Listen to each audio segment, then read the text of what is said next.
ఇందులో ట్రంప్ పాత్ర ఏంటంటే ఆయనే మొట్టమొదటి ట్వీట్ చేశారు. రెండు దేశాలతో నేను మాట్లాడాను, ఒప్పించాను, రెండు కూడా కాల్పుల విరమణకు ఒప్పుకున్నారు అంటూ ఆయనే ప్రకటించారు. ప్రపంచానికి చెప్పింది ముందు ట్రంపే.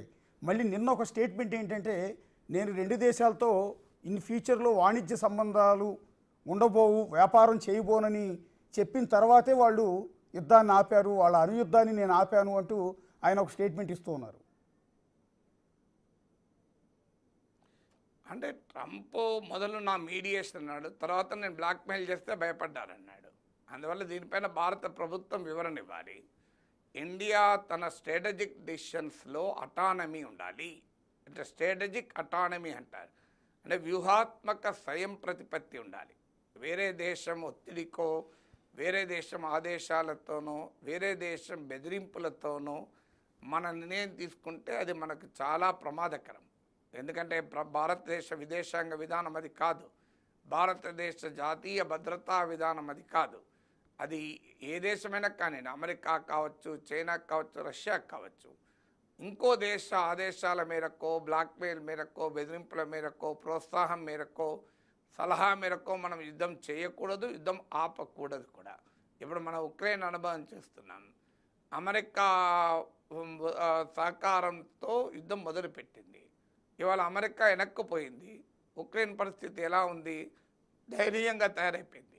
సో అందువల్ల ఎప్పుడు కూడా అంటే చాలామంది సోషల్ మీడియాలో యుద్ధం చేసేవాళ్ళు, ఇందాక మనం వాళ్ళ గురించి మాట్లాడుకున్నాం, విపరీతమైన స్టేట్మెంట్స్ ఇస్తూ ఉన్నారు. ప్రధాని నరేంద్ర మోడీ కాదు సరెండర్ మోడీ అంటూ ఉన్నారు కొంతమంది ఏమో ఫైర్ అనుకుంటువా, సీజ్ ఫైర్ అంటూ హేళన చేస్తున్నారు ఏకంగా ప్రధాని నరేంద్ర మోడీని.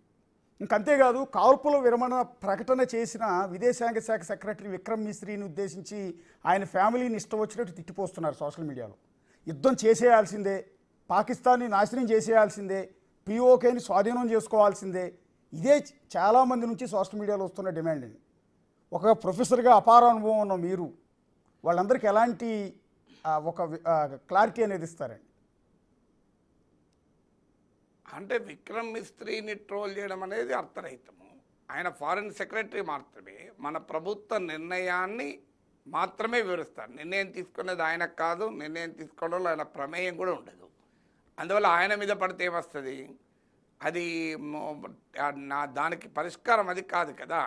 అదేంటంటే నరేంద్ర మోడీని అడగలేక, ధైర్యం లేక, నరేంద్ర మోడీ పట్ల అభిమానాన్ని కలిగి ఉంటూ ఈ నిర్ణయాన్ని అంగీకరించలేని వారు విక్రమ్ మిస్త్రీ మీద పడుతున్నారు. ఎందుకంటే విక్రమ్ మిస్త్రీ మీద పడుతున్న వాళ్ళంతా రైట్ వింగ్ హ్యాండ్లర్సే, అంటే ప్రో బీజేపీ వారే విక్రమ్ మిస్త్రీ పైన పడుతున్నది. సో మరి విక్రమ్ మిస్త్రీ ఏం చేస్తారు? ఆయన తప్పేముంది అందులో? ఆయన ప్రభుత్వ నిర్ణయం కదా చెప్పేది, ఆయన సొంత నిర్ణయం చెప్తాడా? ఆయన సొంత నిర్ణయం చెప్తే ఆయన ప్రభుత్వం ఇప్పటికీ సస్పెండ్ చేయదా? అందువల్ల అన్యాయంగా ఒక ఆఫీసర్ పైన పడడంలో అర్థం లేదు. మీకు ధైర్యం ఉంటే నరేంద్ర మోడీని ప్రశ్నించండి. మీరు మధ్యలో విక్రమ్ మిస్త్రీని ప్రశ్నిస్తే ఏమొస్తుంది? ఇక నరేంద్ర మోడీ పైన ఆ రకమైన విమర్శలు ఎందుకు వస్తున్నాయి అంటే నేను ఇంతకుముందే చెప్పాను మీకు అది. ఎందుకంటే మోడీ ప్రభుత్వము, మోడీ పరివారము, మోడీ ప్రభుత్వము పాకిస్తాన్ పైన పోరాడుతున్నంత కాలం మోడీ పరివారము, నరేంద్ర మోడీ మహావీరుడు, నరేంద్ర మోడీ శూరుడు, నరేంద్ర మోడీ లాంటి నాయకుడు ఉన్నాడు కనుకనే పాకిస్తాన్ వణికిపోతుంది, నరేంద్ర మోడీ కనుకనే తీవ్రవాదాన్ని అంతం చేయగలడు అంటూ మోడీ పరివారం పెద్ద ఎత్తున ఒక నెరేటివ్ బిల్డ్ చేసి పెట్టింది. అది చరిత్రలో వాస్తవం కాదు. నరేంద్ర మోడీ గట్టిగా నిలబడ్డాడు అన్నది నిజం. అందుకు నరేంద్ర మోడీని అభినందించాల్సిందే. దేశ రాజకీయ పార్టీలన్నీ ప్రభుత్వ నిర్ణయాన్ని సమర్థించాయి, దాంట్లో ఏం డిస్ప్యూట్ లేదు. కానీ నరేంద్ర మోడీ ఒక్కడు మాత్రమే చేశారు, దేశ చరిత్రలో ఇంకెప్పుడు పాకిస్తాన్కి ఇలా బుద్ధి చెప్పలేదు అన్నది కూడా నిజం కాదు. కార్గిల్ యుద్ధంలో కూడా పాకిస్తాన్ మనం బుద్ధి చెప్పాం. అన్నిటికన్నా మించి 1971 వార్లో 90,000 మంది పైగా పాకిస్తాన్ సైనికులు లొంగిపోయారు. ఇప్పుడు ఎవరు లొంగిపోలే. ఇప్పుడు కాల్పుల విరమణ మాత్రమే. ఎక్కడ లొంగుబాటు ఎక్కడ ఉంది? లొంగిపోతే ఎవరన్నా సంతకం చేశాడా? మీకు గూగుల్లో దొరుకుతుంది ఇమేజెస్లో. Pakistan army surrendering to Indian army 1971 అంటే ఫోటో వస్తుంది. మరి అప్పుడు అది లొంగిపోవడం అంటే పాకిస్తాన్ రెండు ముక్కలైంది. అందువల్ల మనం 1965లో గెలిచాం, 71లో గెలిచాం, 99లో గెలిచాం, ఇప్పుడు గెలుస్తాం, అందులో అనుమానం లేదు. అప్పుడు పోరాడింది, ఇప్పుడు పోరాడింది మిలిటరీ. రాజకీయ నాయకులు పోరాడరు, యుద్ధం రాజకీయ నాయకులు చేయరు. కానీ రాజకీయ నాయకులు తీసుకునే నిర్ణయాలు కీలకం. అందువల్ల నరేంద్ర మోడీ, అటల్ బిహారీ వాజ్పేయి, ఇందిరాగాంధీ అని వేరువేరుగా చూడడం కాదు. కానీ అన్ఫార్చునేట్లీ నరేంద్ర మోడీని పొగిడే క్రమంలో ఎక్కడ దాకా పోయారంటే దేశ ఘనమైన చరిత్రను కూడా కాలరాసి, ఇండియాస్ హిస్టారికల్ పాస్ట్ కూడా లేదన్నట్లు, పాకిస్తానే మన మీద గెలిచినట్లు ఎప్పటికీ ఒక వాతావరణాన్ని బిల్డ్ చేశారు. ఇది పాకిస్తాన్కి అనుకూల నరేటివ్ వాస్తవంగా. ఎందుకంటే మీకు కోపం ఉంటే రాజకీయ పార్టీల మీద కోపం ఉండొచ్చు, నాయకుల మీద కోపం ఉండొచ్చు, కానీ దేశాన్ని అండర్మైన్ చేయకూడదు. ఇలా మోడీ అధికారంలో ఉన్నాడు కనుక ఇండియా గెలవలేదు అని అంటే అంతకన్నా దుర్మార్గం ఇంకోటి ఉంటుందా? అప్పుడు కాంగ్రెస్ అధికారంలో ఉన్నది కనుక ఇండియా గెలవలేదు, ఇప్పుడు మాత్రమే ఇండియా గెలుస్తుంది అంటే దిస్ అబ్సల్యూట్ నాన్ సెన్స్ అది. అందువల్ల అప్పుడైనా ఇప్పుడైనా నాయకులు ఎవరైనా ఉండండి, మనం గెలిచాం, భారతదేశం గెలవాలని కోరుకోవాలి. ఈ పార్టీ గెలవడం ఆ పార్టీ గెలవడం కనుక కాదు కదా. అయితే ఈ మోడీ పరివారము అంటే మోడీ అభిమాన ఎకో సిస్టమ్ మొత్తం సోషల్ మీడియాలో ఆ ఉన్మాదపూరితమైన వాతావరణాన్ని క్రియేట్ చేశారు. క్రియేట్ చేసిన వారు భరించలేకపోతున్నారు. సడన్గా కాల్పుల విరమణ చేసే వరకు ఏం చేయాలని అంటే మోడీ ప్రభుత్వ నిర్ణయాల్ని మోడీ పరివారమే సృష్టించిన ప్రభంజనం తట్టుకోలేకపోతుంది. అందువల్ల ఈ ప్రశ్నలన్నీ అడుగుతున్నాయి. అందుకు దానికి ఆన్సర్ చెప్పాల్సింది ఎవరు? ఆ మోడీ పరివార ప్రభంజనాన్ని సృష్టించిన వారే ఆన్సర్ చెప్పాలి. ఇది Narendra Modi is victim of his own eco system కదా. ఆయన ఇకో సిస్టమే మోడీని, బీజేపీని ప్రశ్నిస్తుంది. అందువల్ల నేనెందుకు అట్లా ఆన్సర్ చెప్పగలుగుతాను? నేను ప్రభుత్వం తీసుకున్న కాల్పుల విరమణ వివేకంతో తీసుకున్న నిర్ణయంగానే భావిస్తాను. భారత ప్రభుత్వానికి ఆ నిర్ణయం తీసుకునే అధికారం ఉంది. సాధారణ ప్రజలుగా మనము ఆ నిర్ణయాలు చెప్పకూడదు, తీసుకోకూడదు. మనం కాదు ఆ నిర్ణయాలు తీసుకోవాల్సింది. వ్యూహాత్మక నిర్ణయాల్ని ప్రభుత్వ ప్రెరగేటివ్గా గుర్తించాలి. మనకు దాని ఇంప్లికేషన్స్ ఏంటి అనేది వచ్చినప్పుడు మనం అడగచ్చు. కానీ ఇప్పుడు కాల్పుల విరమణ సరెండర్ అయ్యాడు మోడీని అని అనడం అర్థం లేని ఆర్గ్యుమెంట్. మోడీ సరెండర్ ఎందుకు అవుతారు? మోడీ సరెండర్ అంటే ఇండియా సరెండర్ అయినట్టు. అందువల్ల భారతదేశం ఎప్పుడు సరెండర్ కాదు.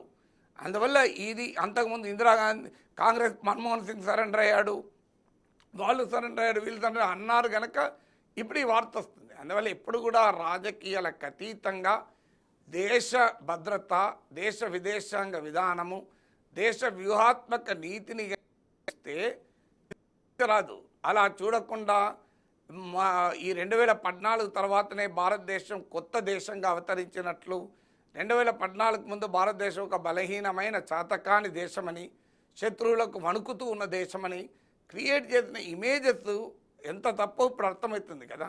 ఇప్పుడు మన నరేంద్ర మోడీ ఎందుకు కాల్పుల విరమణకు అంగీకరించాడు? ఏ పాకిస్తాన్ సైనికులు లొంగిపోయాడు చెప్పండి? హఫీజ్ సయీద్ అప్పచెప్పారా?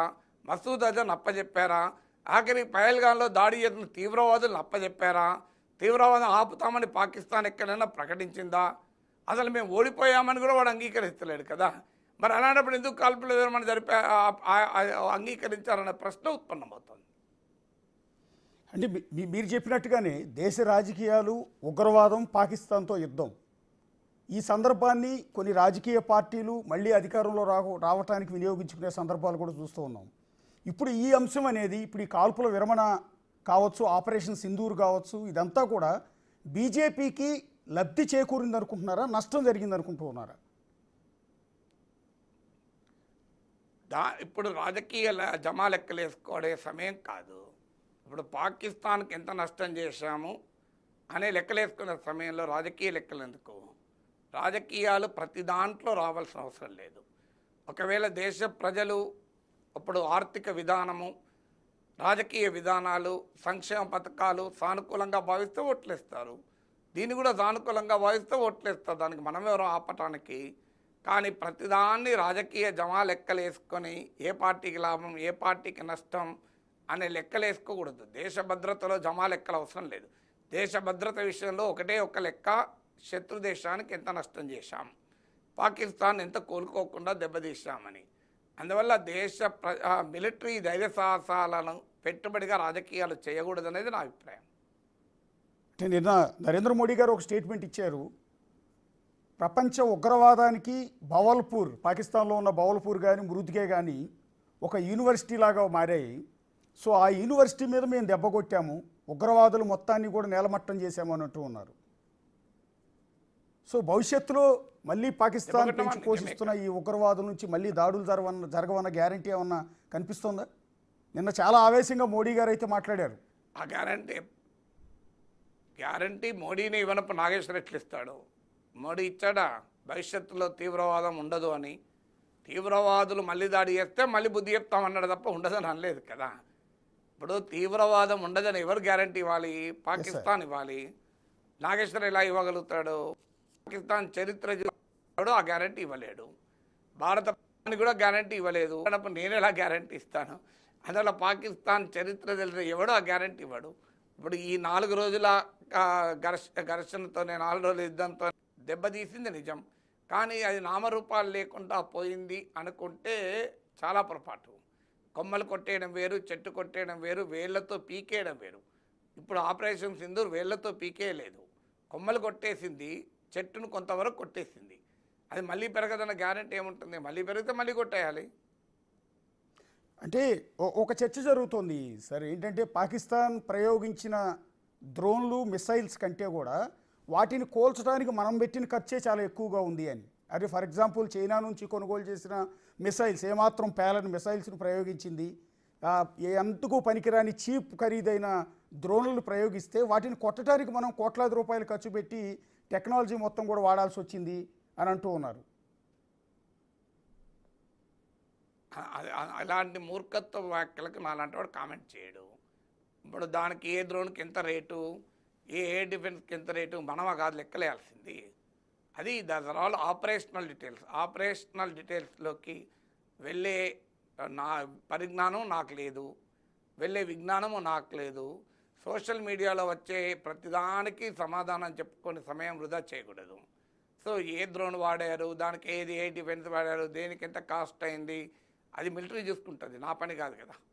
ఎస్ సార్, అంటే ఇప్పుడు డీజీఎంఓల మధ్య చర్చలు ఏ స్థాయిలో జరుగుతాయి సార్? అంటే డెసిషన్ మేకింగ్ ఉంటుందా, లేకపోతే ఓన్లీ కాల్పుల విరమణకు సంబంధించి డిస్కస్ చేస్తారా?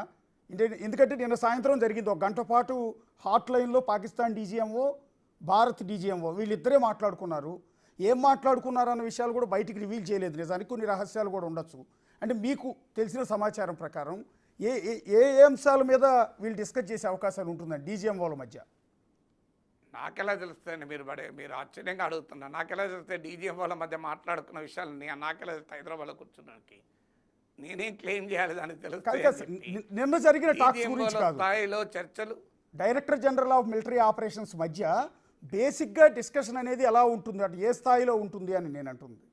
బేసిక్గా డిస్కషన్ అనేది డీజీఎంఓల స్థాయిలోనే ఉంటుంది. మీరే చెప్తున్నారు కదా, డీజీఎంఓల మధ్య చర్చలు డీజీఎంఓల స్థాయిలోనే ఉంటుంది. దే ఆర్ ఓన్లీ ఆ మిలిటరీ ఆపరేషన్ స్థాయిలోనే ఉంటుంది, డిప్లొమాటిక్ స్థాయిలో ఉండేవి కావు. దాంట్లో ఆశ్చర్యమే ఉంది. అంటే మనం అనుకున్నట్టు ఆ డెసిషన్ మేకింగ్ అనేది ఉండదు కదా బేసిక్గా. నేనే డెసిషన్ మేకింగ్ ఏ స్థాయిలో ఆ డెసిషన్ మేకింగ్ ఉంటుందండి. డెసిషన్ మేకింగ్ అనేది ఒకే స్థాయిలో ఉండదు కదా. డెసిషన్ మేకింగ్ ఇప్పుడు మీ స్థాయిలో క్వశ్చన్ ఏది అడగాలని ఉంటుంది, మీ ప్రోగ్రామ్ ఇన్ఛార్జ్ స్థాయిలో లైవ్ ఎంతకాలం నడపాలని ఉంటుంది.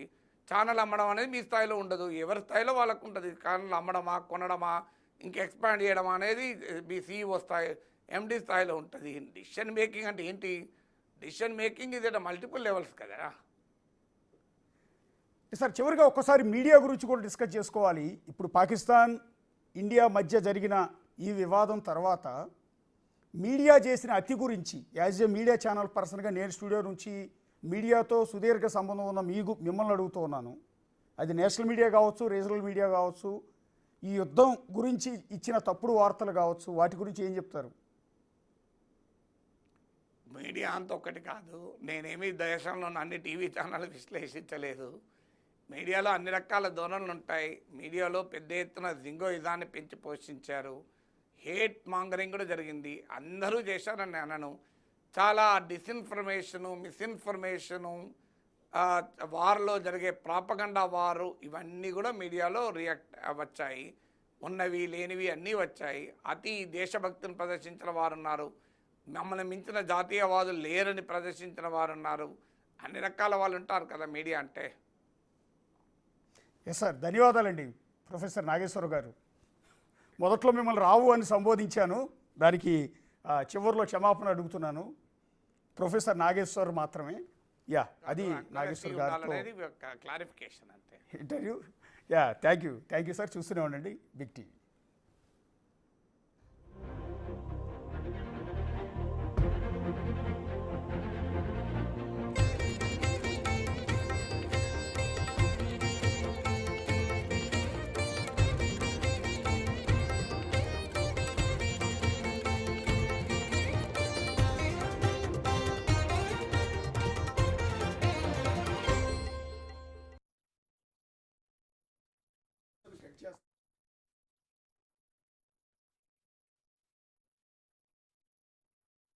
దెబ్బతీసింది నిజం, కానీ అది నామరూపాలు లేకుండా పోయింది అనుకుంటే చాలా పొరపాటు. కొమ్మలు కొట్టేయడం వేరు, చెట్టు కొట్టేయడం వేరు, వేళ్లతో పీకేయడం వేరు. ఇప్పుడు ఆపరేషన్ సింధూర్ వేళ్లతో పీకేయలేదు, కొమ్మలు కొట్టేసింది, చెట్టును కొంతవరకు కొట్టేసింది. అది మళ్ళీ పెరగదన్న గ్యారెంటీ ఏముంటుంది? మళ్ళీ పెరిగితే మళ్ళీ కొట్టేయాలి.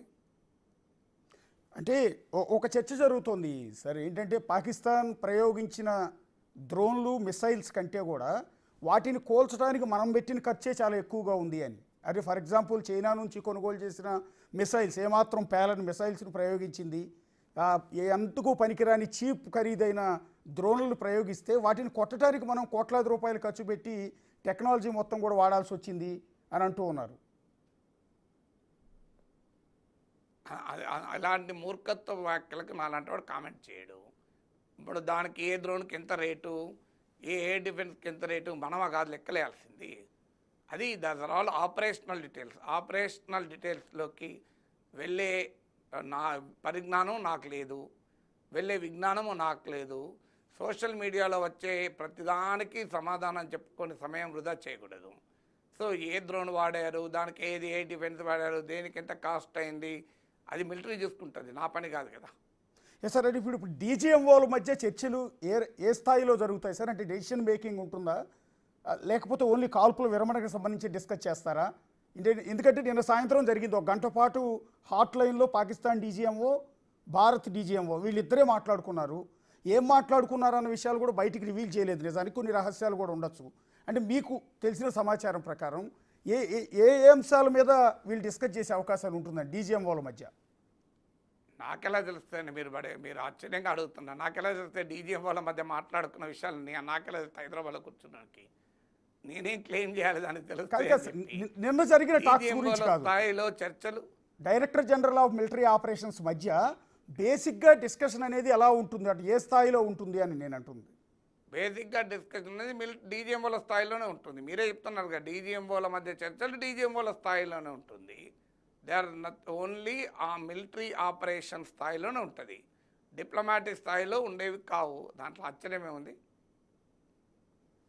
అంటే మనం అనుకున్నట్టు ఆ డెసిషన్ మేకింగ్ అనేది ఉండదు కదా బేసిక్గా. నేను డెసిషన్ మేకింగ్ ఏ స్థాయిలో ఆ డెసిషన్ మేకింగ్ ఉంటుందండి. డెసిషన్ మేకింగ్ అనేది ఒకే స్థాయిలో ఉండదు కదా. డెసిషన్ మేకింగ్ ఇప్పుడు మీ స్థాయిలో క్వశ్చన్ ఏది అడగాలని ఉంటుంది, మీ ప్రోగ్రామ్ ఇన్ఛార్జ్ స్థాయిలో లైవ్ ఎంతకాలం నడపాలని ఉంటుంది. ఛానల్ అమ్మడం అనేది మీ స్థాయిలో ఉండదు, ఎవరి స్థాయిలో వాళ్ళకు ఉంటుంది. ఛానల్ అమ్మడమా, కొనడమా, ఇంకా ఎక్స్పాండ్ చేయడమా అనేది మీ సిఇఓ స్థాయి, ఎండి స్థాయిలో ఉంటుంది. డిసిషన్ మేకింగ్ అంటే ఏంటి? డిసిషన్ మేకింగ్ ఇది మల్టిపుల్ లెవెల్స్ కదా. సార్, చివరిగా ఒక్కసారి మీడియా గురించి కూడా డిస్కస్ చేసుకోవాలి. ఇప్పుడు పాకిస్తాన్ ఇండియా మధ్య జరిగిన ఈ వివాదం తర్వాత మీడియా చేసిన అతి గురించి యాజ్ ఏ మీడియా ఛానల్ పర్సన్గా నేను స్టూడియో నుంచి మీడియాతో సుదీర్ఘ సంబంధం ఉన్న మిమ్మల్ని అడుగుతూ ఉన్నాను. అది నేషనల్ మీడియా కావచ్చు, రీజనల్ మీడియా కావచ్చు, ఈ యుద్ధం గురించి ఇచ్చిన తప్పుడు వార్తలు కావచ్చు, వాటి గురించి ఏం చెప్తారు? మీడియా అంత ఒక్కటి కాదు. నేనేమి దేశంలో అన్ని టీవీ ఛానల్ విశ్లేషించలేదు. మీడియాలో అన్ని రకాల ధోరణులు ఉంటాయి. మీడియాలో పెద్ద ఎత్తున జింగోయిజాన్ని పెంచి పోషించారు. హేట్ మాంగరింగ్ కూడా జరిగింది. అందరూ చేశారని అనను.